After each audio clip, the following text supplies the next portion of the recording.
Hey everyone, welcome back to the channel. Today, we're tackling a super practical topic: how to send USDC from your Ledger Nano X to Coinbase in 2025.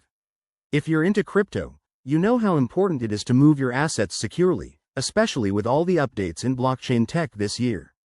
Whether you're a beginner or just need a quick refresh, this step-by-step guide will have you transferring USDC like a pro in no time. Let's dive right in. First things first, make sure you're all set up. You'll need your Ledger Nano X device, the Ethereum app installed on it since USDC is an ERC20 token, and a verified Coinbase account. Double-check that your Ledger is updated to the latest firmware. 2025 brings some enhanced security features, so don't skip this step to avoid any hiccups. Step 1. Connect your Ledger Nano X to your computer using the USB cable and open the Ethereum app on the device. You'll see a prompt on your Ledger screen. Enter your PIN to unlock it.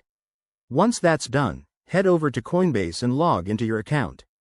Go to your wallet section and select USDC. Copy the receiving address. That's where your funds will go. Now, for the transfer.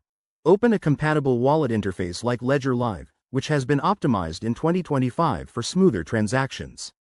Select your USDC balance, choose Send, and paste the Coinbase address you copied. Enter the amount you want to send. Remember to leave a little extra for network fees, which might be lower this year thanks to Ethereum's upgrades. Before you confirm, take a second to review everything. Double-check the address to prevent any costly mistakes. Crypto is irreversible. Once you're good, approve the transaction on your Ledger device. It should only take a minute or two to process, depending on network congestion. A quick tip: always use hardware wallets like Ledger for security, and keep an eye on gas fees. They can fluctuate. If you're new, consider testing with a small amount first. And there you have it. You've just sent USDC from your Ledger Nano X to Coinbase. If this helped, hit that like button and subscribe for more crypto tips. See you in the next video.